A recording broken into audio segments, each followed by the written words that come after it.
Without further ado, Amy Sipple.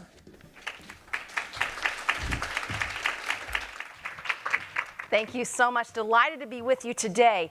Every day we are influencing and being influenced by others. This is probably one of the most powerful yet underdeveloped skill sets that most people have. I mean, can you imagine what we would accomplish if we would hone in and refine our skills of influence? I have no conflicts of interest today, and you can read the objectives. So first of all, let me ask you this question. Who is under your sphere of influence? I want you to think about that and even write it down. Write it down on the paper in front of you. Which people or people groups are you actively influencing on a regular basis? And we're going to come back to this. So consider that for just a moment. Most people are actively engaged in trying to influence at least 4 people every day. Now, let me ask you this question. Do you have to be in a position of authority in order to be influential? I see head shaking. No, I agree with you. Think about the people who've been the most influential in your life. Is this your boss or somebody in authority over you?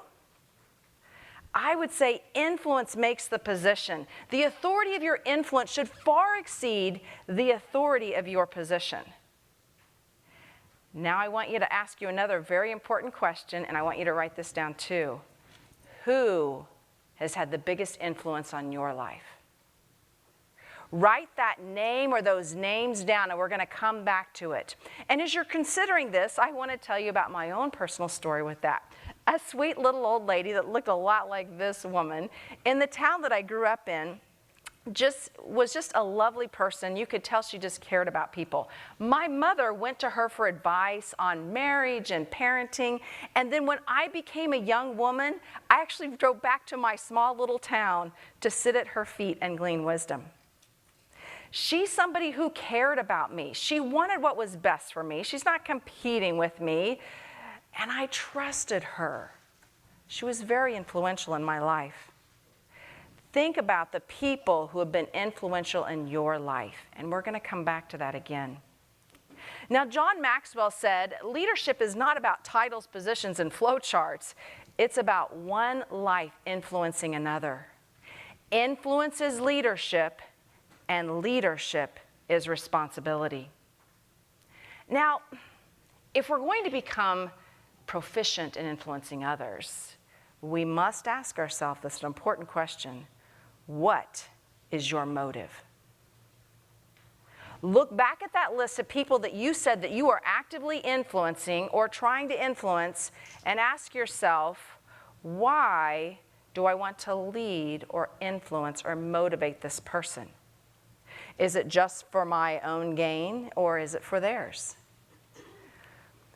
I was in academia for, 17 years, and I would often see professors use their power of influence to convince students to think just like them and to be active in causes that they were active in. I mean, think about all those 20-year-olds out there screaming and yelling and burning things down. Do you think that was just their idea? Or do you think there's somebody along them sort of quietly coaxing them along? I knew as a professor I had tremendous influence over my students. I could use this to create mini-me's, or I could encourage them to engage in critical thinking skills, to always look at all sides of an issue and come to their own conclusions. Think about, what is your motivation? This is important. Clint Eastwood said, it takes tremendous discipline to control the influence, the power you have over other people's lives. One of my friends, her mother told her at one point, I wish I had never had you. It has been so hard for her to not let those biting words define her. Napoleon Hill said, think twice before you speak, because the words that come out of your mouth will either plant the seeds of success or failure in the mind of another. One of my students, many years later, sent me a message, and she said, Professor Seipel, you probably didn't know it, but when I was your student, I was homeless. I had no idea. She wasn't a great student, sort of marginal at best, but she said, you routinely, every time I thought about quitting, you would come up and you would tell me you believed in me. And you believed that you hadn't seen my full potential, but yet it was coming. And she said, and now I am a nurse practitioner, and I have 2 children, and I have a home. And she said, so I'm just saying to you, you do not know what people are going through. You can speak life or death into somebody else. Rochelle and I were talking about that just earlier. So when I go into long-term care centers, and I had this conversation with Lynetta earlier, I know the best way for me to impact the care that my residents receive is probably not the prescription that I'm writing. It's by impacting the staff. If I can encourage them to be the best that they can be, my residents are going to receive better care. So when I see a CNA rendering exemplar care, I will go up and say, you are amazing. I wish we could clone you, honestly. I love the hand-under-hand technique that you use. You get down on people's level. It's clear that you care. You're phenomenal. What happens the next week when I come back in the building? Well, other CNAs are hoping to get some compliments from me as well. So I speak loud, I speak public so other people see it, and my residents, at least while I'm there, start getting exemplar care. We can pour into the people who are rendering care to our clients, to the families that we see, even the woman at the grocery store who's wrangling a rebellious toddler, coming up and saying, you're doing a good job, Mom. I know it's hard. It's going to pay off later. I did that one time, and I had a mom turn to me, and she's crying. She said, do you promise? I said, I do. I have been where you are, I promise. Now, influence starts by leading yourself. Wisdom is knowing the right path to take, and integrity is actually doing it. Look back at the person that you said influences you. Do they have character? Do they have integrity? What characteristics do they possess that made them influential in your life? It's an important question to ask yourself.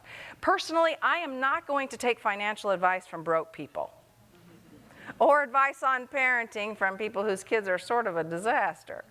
So when my husband and I got married, we actually sought out people in our church who looked like they had a good marriage, and we asked if we could go to lunch with them and just learn from them. You know, we sought counsel from people that were older than us or people who did a good job raising their kids, and we tried to glean wisdom. Think about how you can pour into others, but first you've got to lead by example. Do you have integrity? Can other people trust you? These are critical questions we must ask ourselves, and I suspect if you look at the people that have influenced you, you'll find out that they are people of character that you knew you could trust. Albert Schweitzer said, example is not the main thing in influencing others, it's actually the only thing. Have you seen parents telling kids, don't smoke, it is a terrible idea? How effective is that? What you must know about those that you want to influence. Now, Theodore Roosevelt was known for his vast knowledge on a wide array of topics. How he accomplished this is he would, when he was going to meet with somebody the next day, he would spend the prior evening studying up on topics he knew they were interested in. Influencers listen. You find out people's passion. I had the privilege of spending time with some of you earlier this morning, and I was able to pick up your passions very quickly. When you sit and listen to people, you can find that out, and you can use that in order to influence them in a positive way. Show genuine interest in people and encourage them to talk about their favorite topic, which is usually, for most people, themselves or their family. When I became the president of the Kansas Advanced Practice Nurses Association, we had dwindling membership. We were in the red every month begging for money, and we had been trying for 10 years to to send a bill every year up to the Capitol for full practice authority and had not accomplished it. So I spent the first year getting to know the people who were engaged in the topic. I called every one of my board members and the people who were active in it, and I found out what their passions were. Talk to me about your concerns. What do you think we need to do different?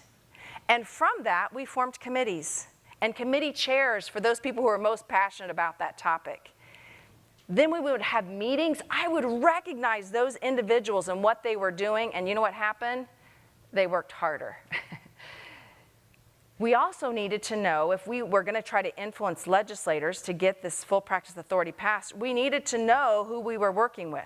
So I started attending town hall meetings, and I got other people on my team to do the same thing, and we'd compare notes. We weren't talking to them at this point, we were listening. We needed to know what was important to these legislators, and you could figure out their passion. What we also figured out is our different political leanings were an asset and not a deficit. So I've seen a lot of organizations, everybody kind of sits on the same side of the aisle, but that makes it really difficult to influence people on the other side of the aisle. So I said, those of you who are in our group who consider yourself conservatives, I want you to go talk to the conservative legislators because you can speak their language. Those of you who lean to the left, please go speak to those legislators. We want a bipartisan bill because our bill should speak to everybody. We will not let politics divide us, and we didn't. Anytime they were starting to get division, we will not let it divide us. It will unite us because this is an issue that should spread across the political spectrum. And it was really effective. Another important thing, if you want to influence people, is knowing their name. Knowing somebody's name or remembering it is a very subtle yet effective compliment. I'm not great at this, I'll admit it. Some of you are. Rochelle started introducing me to other people, and I had only told her my name once. I was so impressed. But if you've got great skills at that, that's wonderful. That will go a long way because people are influenced by others who acknowledge them and recognize them and at least know who they are. The desire to feel important is one of the deepest cravings of human nature. If you're going to influence people, you have to let them know that they are making a difference, that they matter. The physician that I've worked for is really brilliant in this, honestly. I've worked for him for, well over 20 years, and I don't know when I've had a raise. But he does something that's more important to me than money. He will send me a card in the mail that says, great catch on that phenochromoscytoma or whatever. We are so fortunate to have you. You make such a difference here. That matters. That is powerful. Those of you who are in positions of management, I'm going to tell you, I speak all over the nation on topics about self-care and other things. And when I actually ask people, what's the hardest thing about your job? What's the hardest thing? And I'll give them the options of, I'm not getting paid enough. I'm not recognized. I'm not appreciated. Their answer 99.9% of the time is people don't recognize what I do. I'm not appreciated. I'm just telling you, you don't have to give everybody more money that's working for you. You do need to show appreciation if you want to keep them. John Marshall said, to listen well is as powerful a means of communication and influence as to talk well. Margaret Wheatley, she was the editor of the Times Magazine, said, listening is such a simple act. It requires us to be present, and it does take practice. We do not have to do anything else. We do not have to give advice. We don't need to coach. We don't need to even sound wise. We just have to be willing to sit there and listen.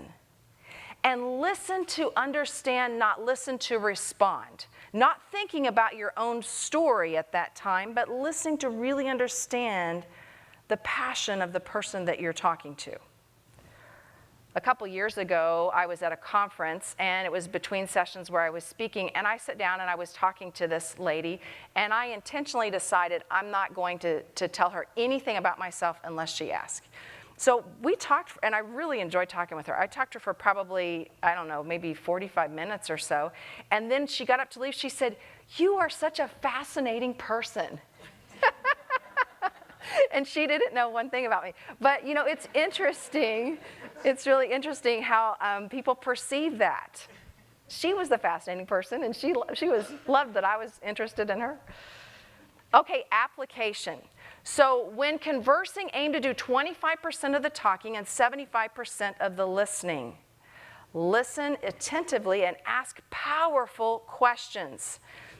Smile. Smile says, "I like you. It's good to see you." And those nonverbals are so important.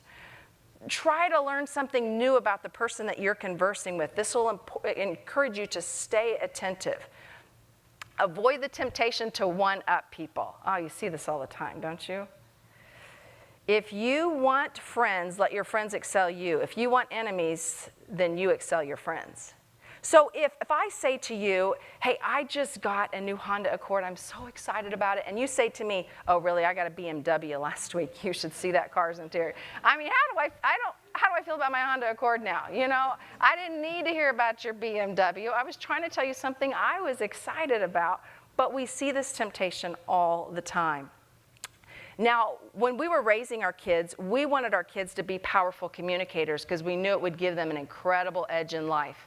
So we were very intentional in teaching these skills. Now, our daughter was the shyer of our two children. She's actually sitting right down here, Rachel. So she was the shyer of our two children, and we knew that she needed to acquire this skill set. So she wanted to go to horse camp. We told her she would have to raise half of the money, and we also knew that she probably would not be able to do it, and this would encourage her to acquire new skills. So she was doing chores for us and other people and coming up short, and we said, "Rachel, there's a tremendous opportunity. We are going to the birthday party of a 90-year-old, her great-grandmother, and you are going to get an opportunity to earn money here." And she said, "You want me to clear the tables?" I said, "No. Actually, for every 5 minutes of conversation you engage with somebody, you will get $5. And then you have to move on to the next person." And this was her face. This is what she looked like when I gave her. She was not excited about this. Bless her sweet little heart. So she would go up, and I'd see her, and I'd say, "Rachel, what's everybody's favorite conversation topic?" She said, "Themselves or their family." I said, "Okay, then this is simple. It's not easy, but it is simple." So she would go up and she'd talk to the first person. She looked back at me and I was like, 3 more minutes. So, and then she'd have to close it and go to the next person. You would love talking to her now. So she's very engaging. She acquired her skill set. She went to horse camp. I was the camp nurse while she was there. That was a whole nother story. But these skills take practice, but we can get good at them. Charismatic people, when they come into the room, everybody enjoys being around them, but they're outwardly focused. So they're focused on what other people like to talk about. This is a powerful skill set that we can certainly acquire, even if we're introverts. She's definitely an introvert, but she's very engaging in conversation. Exclusive attention to the person who is speaking to you is very important. Nothing else is so flattering as that. So Charles Eliot was one of the presidents of Harvard, and this is so true. This is so true. Have you ever been talking to somebody and they're looking at their phone? You're like, "Yeah, I am done with you." Okay, so what you need to know about any opposition. So especially when we were taking full practice authority these past 2 years, we had to study our opposition. And I'll just say, if you're going to be an influencer, you will come upon opposition. So it's important to think about how to tackle that. We need to listen to our opposition and try to understand their position. So starting out, I went and sat in committee meetings. I went up to the Capitol and would sit in committee meetings, and I would watch how legislators would respond to different speakers. So it quickly became apparent to me that representatives and senators have zero tolerance for anybody who reads their notes. None. I mean, part of their job is to listen to professional public speakers trying to persuade them. Now, what we had been doing was we were using people to go up and speak who were able to get off work that day, or people who had written the bill or knew the most about the topic. But then I watched our opposition. Org Med would send in lobbyists who looked like drug reps for a reason. They were professional public speakers, and they were representing them. We were at a huge disadvantage I could just see already.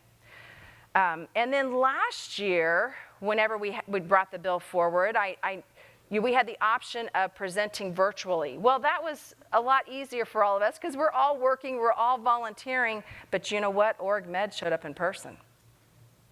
We didn't get the bill passed this year, or last year. So that was a big disadvantage for us. We had to study the opposition.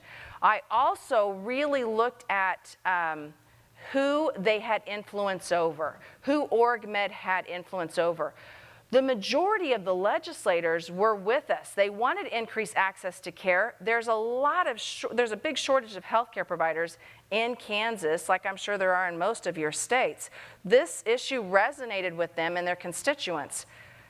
Org Med had a few gatekeepers. So we figured out who they had leverage over, and that's what you got to figure out too. Who your opposition, who's actually influencing them, and how are they able to do it? Once we figured out who they had, the KMS had influence over, we probably were not going to be able to compete with that. There was money, there was a lot of stuff that we were just not going to be able to compete with. So we needed to work around the gate. We had to come up with a completely different strategy, and that's kind of a whole nother topic. But you have to study, just like what we do as a nurse practitioners is we do a good assessment. You have to do a good assessment, but you have to study your opposition. Know what's important to them. Recognize that they're a person with all the same needs as everybody else. They have the desire to feel important. They have the desire to be understood. If you can listen well to what's concerning them or what their issue is, then you have a tremendous opportunity to even potentially influence them. Now, most people hate confrontation. There's a time to engage in confrontation, but do it sparingly and wisely. Because as soon as I confront you with something, the defenses are likely to come up. My ability to influence you has just decreased dramatically at that point. So application, when you're engaging in somebody with you're in conflict with or opposition, try to engage in at least 5 minutes of pleasant conversation first. You want to, before you bring up the issue, you want to try to find common ground if possible. Avoid criticizing people, saying words like "you're wrong," and I like replacing the word "but" with "and." For example, I love the way that you greet clients with a smile, but when you complain about your job, that's very unprofessional. Versus, I love the way that you greet our clients with a smile, and I know that our clients will benefit from us being committed to our job and not complaining in front of them. I'm thankful I can count on you to lead in this effort. This sounds really differently, but it communicates the exact same thing. Let your opponent talk and look for common ground. I also really like disarming your opponent by admitting your mistakes. Use questions that will help them gain insights, and then try to postpone time if you can to let both sides really think about the issue before you come to a decision. And I'm going to give you an example of one of my patients. So I took care of a lady who had been on methotrexate for a number of years, had developed a whole host of complications secondary to that. So I contacted her rheumatologist and said, hey, and this lady's in a long-term care center. I said, hey, I just wanted to ask you if you felt like a DMARD or another option might be something that we could consider, because I don't know if you're aware of all the complications that she's developed, but I wanted to make you aware of that. So he switched her to a DMARD. I got a call from her daughter. Whew, she was irate. She was screaming at me on the phone. And so I let her vent for a little bit, and then I said, okay, clearly you have had some kind of negative experience in changing your mom's meds in the past that I don't understand. Please help me understand what has brought you to this level of concern. And she said, well, my mom was put on one of that class of the DMARDs several years ago. She fell, she sustained a closed head injury, and so the daughter blamed it on the DMARD, which probably wasn't that it at all. But I said, okay, first of all, so she's still going on, she's really irate. I said, so first of all, can we just agree on the fact that everyone here wants what's best for your mom? I mean, clearly you're your mom's advocate, but could we also agree that the rheumatologist, myself, the nurse, everybody else, nobody wants to hurt your mom. We all want what's best for your mom. And she agreed to that. Now we've got common ground. And so then I said, I disarmed her. I said, I got to apologize to you. I should have called you first. I did not know this backstory, and I'm sorry about that. I want to connect with you more in the future so that I can learn a little bit more about your mom's history. She eased off a little bit with that, and I said, I don't think we need to make a decision right now, but I'd like to give you some information to read about methotrexate and some of the long-term adverse effects that we sometimes see in comparison to what your mom's displaying. And also, give me a week or so to just kind of dive into what happened with your mom with the last med change. So this is just an example of one tactic that you can use when you are talking about engaging with your opposition and still have the ability to influence them. Dale Carnegie said, there is magic in the phrase, look, I may be wrong, and if so, I stand to be corrected. Let's just take a closer look at the facts. I used this about 3 months ago. There were people within our camp of CAPE, and after we got the bill passed, it's interesting how you see different dynamics. So I thought everybody would just be like, yeah, we got it, everything's fine. Now it's who gets to get their picture taken with the governor, and there's all this infighting, and I just didn't quite anticipate that. But this was a topic that I was able to use with somebody who really had become heated and worried that they weren't going to get a seat at the table. And so I said, let me talk to the governor and let me find out what's going on, about how many people, and it was able to de-escalate that situation. Sympathy and empathy. People want to be understood. People actually crave sympathy. Have you ever thought about when you get a bruise or you get an injury, do you ever go to your spouse and say, look at this bruise? Do you do that? Look at my ankle. Or, we do this, right? Why do we do this? This is just part of human nature. So offering empathy and sympathy can be a really wise tactic. Arthur Gates said, sympathy and the human species universally craves. The child eagerly displays his injury or even inflicts a cut or bruise in order to reap abundant sympathy. For the same purpose, adults show their bruises, relate their accidents, illnesses, especially details of surgical complications. Self-pity for misfortunes, real or imaginary, is practically a universal practice. Have you seen that?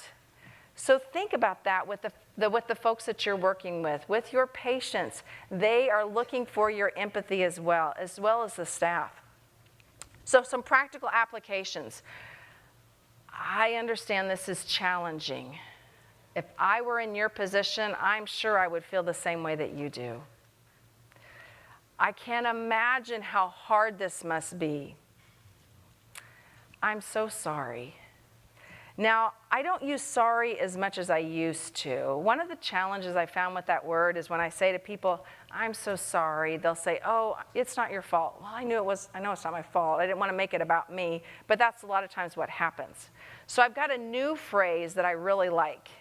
I wish, I worry, I wonder. I wish, I worry, I wonder. I wish so much that you were not struggling with this cancer. I worry that you've been through 3 rounds of chemo and you're just getting sicker. And I wonder your thoughts about talking about palliative care. I wish, I worry, I wonder. It honestly works in every situation. I wish we didn't have to have leftovers tonight. I worry that we haven't made it to the grocery store and we're not prepared. I wonder if we could start doing meal planning on Saturdays for the week. I wish, I worry, I wonder. I honestly use it all of the time. Very, very effective tactic. Let other people feel like the idea is theirs. Rachel, do you love getting advice from me? People want to feel like the idea is theirs, especially, so these are a picture of my kids. They don't like being told what to do. So when our son, the year before he was getting ready to go into his senior year in high school, I asked him, I said, now, tell me, what is most pressing on you right now? Is it trying to figure out what college you're going to go to next year? Is it making money at your job? Is it trying to figure out what your profession is going to be, what you're going to go into? And so he stopped and thought about that. He said, well, I probably need to figure out what I'm going to do so I know at college. And I said, so what are your plans on trying to accomplish that? And he said, well, I guess I'll probably do some more shadowing. I think I want to be a dentist, but I'll do some more shadowing. Now, if I had said, you need to do more shadowing this summer, how well would that have gone over? But it was his idea, and he pursued it, and he's a dentist now. So talk around the idea, but not directly about the idea, and they're more likely to get behind it. Now, Rachel knows all my tactics, so I will try it with her, and she will say, I know what you're doing, Mom. So it might not work as well if they know your strategy. But this is helpful when you're trying to influence other people as well. So when we were trying to get our bill passed in the legislature, I knew we needed some powerful people in our court. My mother she was a politician. She was a speaker pro tem for many years. And I had asked her, because I started getting interested in that area, who some of the key people were. And she pointed out one gentleman, his name is Dan Hawkins. She said, this guy's going places. If you can get him in your corner, you would have a great chance. So at the time, I was a professor, and I started inviting him to come and speak to my class. And I would have my class ask him questions about access to care.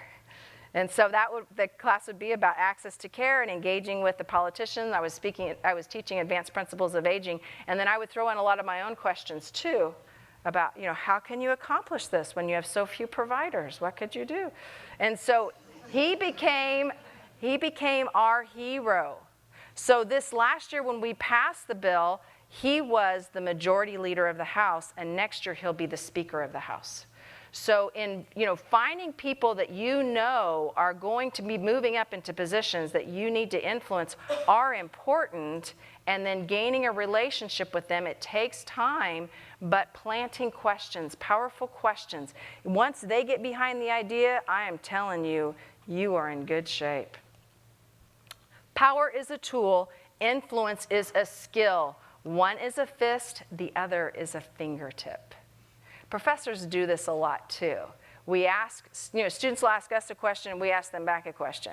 You're trying to get them to think and consider what they're going to do, but that influence can lead people to beautiful places. Now, application. Make a series of suggestions and then give clues until the obvious conclusions come to the surface, and ask questions like, are you sure this will work? Encourage them to think through the process and come up with their own ideas. Now, I have a picture of a snake here. So when we renovated a house out in the country, and when we first bought it, it was infested with snakes. Dozens of snakes. We remodeled it, but after we moved in, I'm not kidding you, we pulled out a dozen snakes after we moved in. So we got really good at problem-solving skills. So this snake that my son is holding there, I think he was like 16 or 17, was underneath her bed.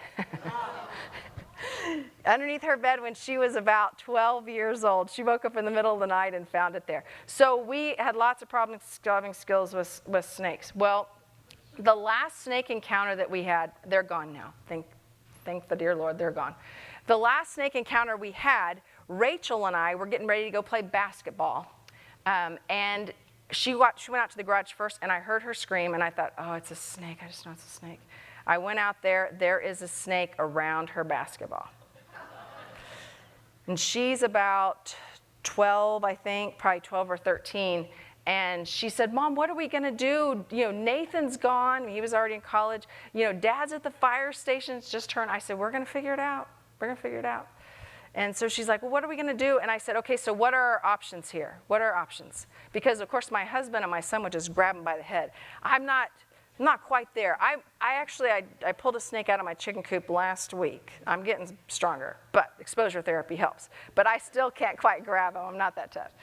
So I said, so Rachel, what are our options? And she's like, what do you mean? I said, okay, we've got options here. What are our options? And she said, like what? I said, well, they do kill mice. She's like, oh, we could kill it. I said, okay, we could kill it. What else could we do? She said, leave it for Dad to get tomorrow. I said, we could do that. I said, what else could we do? Leave it I said, we can leave it in the garage and let it get mice in here. We've got options. Now, I know some of you are probably thinking, you're talking about killing something? Well, this is what we decided in our house. When we first moved in, we pulled the snakes out and let them go. But after a while, I think I was seeing the same ones. So we decided, if you figured out how to make it in our house, I'm so sorry, but you have to die. So I said, what do you want to do? And she said, I want to kill it. And I said, okay, how do you want to do it? She said, shoot it. I said, what would happen if we shoot a gun in the garage? What will happen? And she goes, okay, so we can't shoot it. I said, so what are we going to do? And so she came up with the idea. I wasn't even sure what we were going to do, honestly, because these are black rat snakes. They're aggressive. So they're not poisonous, but they definitely will draw blood. And it's just freaky to get bit by a snake. So she came up with the idea. She said, well, what about like one of those sticky tracks? I could like slide it underneath it and we could pull it out of the garage. I said, I hadn't even thought of that. And this is what you find when you empower the people around you. They come up with better ideas than you have. So she got a sticky trap and she slid under there and she pulled out. She said, okay, Mom, kill it. And I said, honey, you're going to be a part of this, because once you kill it, if you're engaged in the process, you won't be afraid anymore. So, you tell me how you want to do it. I can try to stretch it out and you can chop off its head or shoot it or whatever you want to do, but you're going to be a part of this. And she stood there and she goes, you know what? You just take the video, Mom. I got this. Said, that is my girl. That's my girl there. But these are important strategies if you want to influence other people, you want to empower people. So arouse a desire for the direction you're trying to influence others towards. You've got to figure out their currency. This only becomes manipulation, like the bottom picture here, if you are trying to get someone to do something for your benefit and not their own. So all these tactics and these skills that we're talking about can be used for evil, and they absolutely 100% are. But if we can figure out what people's currency are, what's important to them, this will help us influence them. So get to know the people that you're working with, the patients you're working with. When I talk about smoking cessation to young men, I talk about impotence. So it depends on what population you're talking to. This is how you gauge this. When we were raising our kids, when they were young, my husband and I would lay awake at night and talk about, okay, what's the most important thing to Rachel? What's the most important thing to Nathan? We figure out their currency in order to influence them in different ways to try to encourage them to acquire the skill sets that they would need. So application, replace I and my language with you and your. Thank you for the commitment you have to improving healthcare access for older adults. How do you feel like we can best accomplish this? So I would ask politicians this question. So even if they'd never said that they were committed to improving healthcare access, who wouldn't be committed to that? And they would be ashamed not to be committed to that. So I'd say, what are your thoughts on ways that we can do this? I would go to the town hall meetings and I would have the question and I would stand up and I would ask it. Ask questions that encourages them to do what is expected. You are clearly a patient advocate. What are ways that you think we could reduce the number of UTIs on our unit? Now, you probably have the answer. You know exactly what you need to do to reduce UTIs. But if you want your staff to get behind you, you let them come up with it. And you say, oh, that's brilliant. I love that. Did you guys just hear what Sherry said? I think if we focused on pericare, I saw a study on that. I bet we would make it different. Sherry, that's awesome. And so then Sherry can get behind it. Maybe you can say, Sherry, could you help, just help us, let's work together to draw something up. And now you've just got a new champion because Sherry's going to work for you in this situation. So think about how you can use that by empowering people to get them behind the ideas, especially those that will improve the lives of your patients. Ronald Reagan said, the greatest leader is not necessarily the one who does the greatest things. He's the one that gets other people to do the greatest things. And that is true. So oftentimes you will see leaders who are intimidated by other people rising to success, and they cannot lead well when you see that situation. The Socratic method. Socratic method is sort of interesting. Socrates was well known for his ability to get his opponents to come to his conclusions, and he would do it by this. He would get them to answer to a series of questions, to a positive response. And then in the end, he could get his opponents to agree to something they would have previously opposed. So we see this done all the time in sales. Anybody ever been to a timeshare presentation? Okay.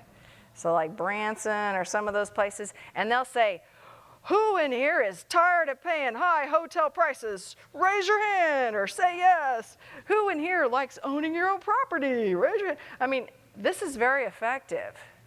How many people do you know who own timeshares who wish they did not? This works. So the Socratic method is something else that you can use to try to get people to be agreeable before you bring up your idea. Appeal to noble motives. Express a few noble characteristics the person attempts to embody or would be ashamed not to. And as you watch, you can pick these up. I pick it up in advertisements all the time. I mean, I heard Pfizer do it just yesterday in an ad that I was listening to, and they were saying, show you care about your mom, get your booster. So it's appealing to noble motives. Avoid crushing pride. People are emotional rather than logical beings most of the time. As soon as I crush your pride, I probably lost my ability to influence you. Some people will admit their own mistakes if it's handled with grace and tact, but not if it's shoved in their face. So you have to think carefully and choose your words carefully before you engage in those conversations. Praise even the slightest improvement. Abilities tend to wither under criticisms, but blossom under encouragement. Have you ever had those coaches, anybody play ball and you had a coach that just encouraged you? Like, that was a great job, great hit or whatever. We're so fortunate to have you on your team, and they were encouraging.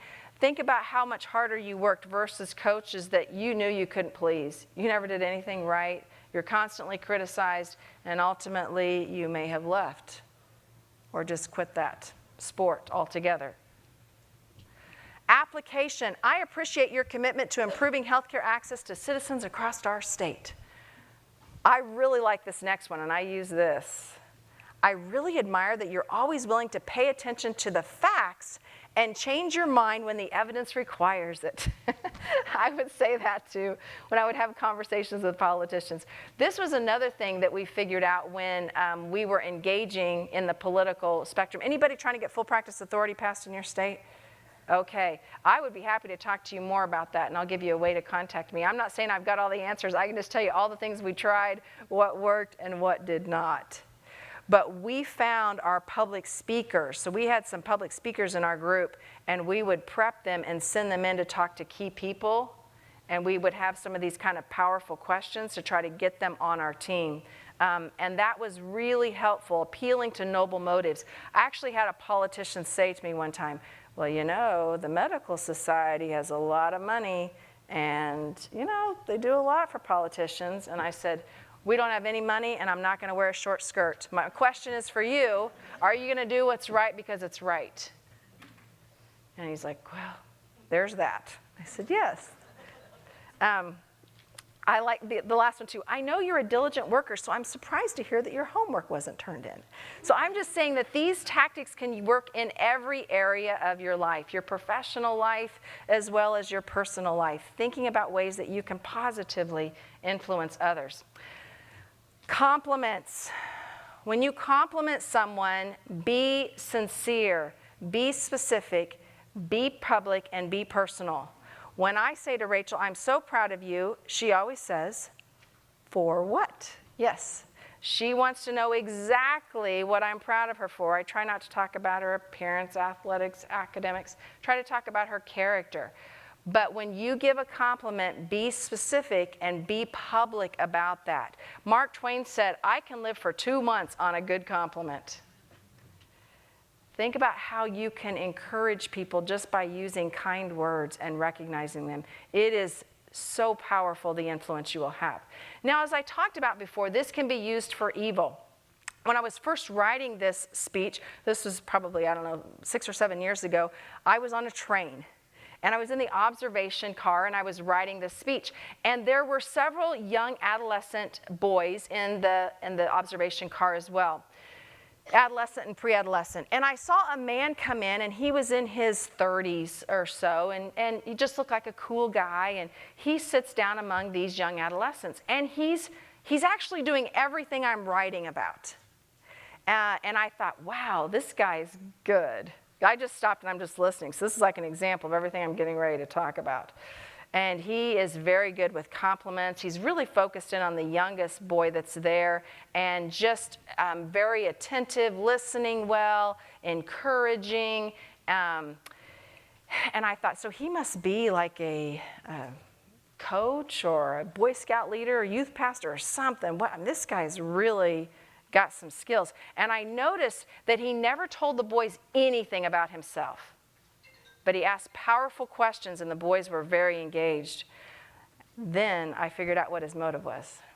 He got the boys to all send them their picture and their phone number, and he started talking about things like necrophilia and telling him he wanted to buy him drinks and trying to get them to get off the train just at the next stop. So you're on a train, you get off for just a few minutes, you get back on. Somebody get lost really easy with that. And he had cigarettes he was going to give him. He just really wanted that youngest boy to come with him. So I got up and I got the hold of the conductor and said, I think you got a trafficker on your train. And they actually kicked him off the train. They were familiar with him. These tactics can be used for evil or good, and it's important that we be aware of what other people are using them for around us. So it's important that we can pick up on that too and pick up on those cues. Henry Drummond said, the people who influence you are the people who believe in you. So he had these boys convinced that he believed in them, that it was for nefarious purposes. But influencers believe in people. When I was young, my mother remarried, and my stepbrother and sister were very intellectually gifted. They were in the gifted program, very, very smart. I just kind of gave up. What's the point? My stepfather would remind me all the time that I was inferior, and so I just, I gave up. I stopped trying. So you take those aptitude tests, and I would just make designs with, on it, just whatever. And by the time I was in 6th grade, I was just cheating. I just had totally given up. And I'm old enough, back when I was in school, you would get SWATs for getting in trouble back then. Anybody back in those days, they still get SWATs in school? And I was cheating off of Butch's paper. So Butch had a crush on me, and he gave me his math paper right before class. And of course, I hadn't done my homework, and so I'm writing down the answers. And then looming over the top of me is the principal. And he is standing there, and I was from a really small school, so he was also my math teacher. And I'm like, oh, SWATs are coming, but it's going to be nothing compared to what happens to me when I get home. And so he's standing on the top of me. He takes both papers. He takes Butch to the principal's office, and Butch gets SWATs. He does something different with me. He pulled me out into the hallway, and he said, Amy, I know something about you that you don't know. And I'm crying. What do you know? And he said, you're actually really smart.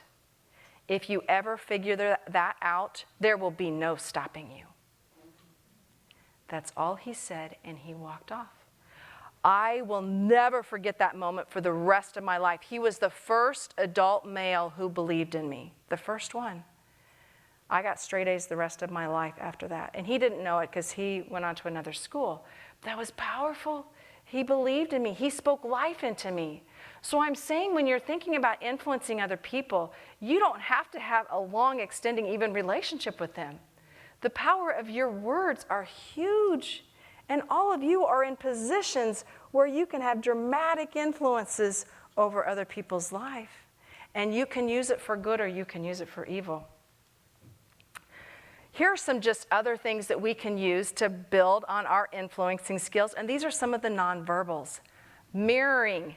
So if you, the data shows that you improve sales. So if you're a waiter, you get higher tips, or you sell more boats or whatever. If you will mirror your customers. They use a lot of hand gestures, use hand gestures. They nod, you nod. People like to see themselves mirrored in others. It's a very effective technique. So I use it even with my residents. So we'll talk about dementia later. But if they're really excited, I'll try, I get this. Okay, let's calm down. And I try to get them to mirror and come back to me. But mirroring is a very effective technique. The head tilt. The head tilt it kind of exposes your jugular here, but the empathy, that you can trust me. When you see somebody tilting their head, it usually just shows that you care. So even if you're wearing a mask, all these things you can do with wearing a mask, that's the nice thing too, is you can tilt your head, you can mirror, you can make eye contact, all of these things that you can do to lower the anxiety in the other person and increase your ability to influence them. It tends to relax people. Eye contact. So look at this gentleman here. I mean, what do you assume about him when he's engaging with that patient? Looks like he cares. He's got the head tilt, he's got eye contact, he's engaged. So just being completely aware of your body position is a powerful tool that we can use when trying to influence. Open palms. Have you ever noticed politicians always have open palms when they speak? It communicates trust, that you can trust me. So this is a simple technique that you can do. I'll tell you another one with patients too. The data shows that patients believe that you spend more time with them if you sit down. So I always, especially when I go into the nursing homes trying to find a place to sit, I try to sit just for even a little while because in their mind, I've spent more time with them. So these little tidbits that we can use are really powerful. So what characteristics do you need to possess to be an effective leader? You need to be humble yet bold. Believe and assume the best on everyone on your team. John Maxwell said he puts an imaginary 10 on everybody's forehead, and he treats them like they're a 10. And most people will become that. We tend to become what people believe about us. Whether that's good or bad. Use your past to inspire others, encourage, support, and nurture others. You must care about the people that you're trying to influence. Now, you can't need their affirmation. You can't really need people that you lead. Is in the workplace, I'll say that. But make sure that you care about the people that you're trying to lead. So understanding people is key. People want to be understood. They want to feel important. They want to feel respected. They want to come to their own conclusion, and they want to follow a leader with character. You be that person with character, that leader, and you will influence many. Listen well, be trustworthy, and build others up. I want to thank you so much for the opportunity to talk to you about influencing others and enhancing your influence, and I'm open to any questions that you might have.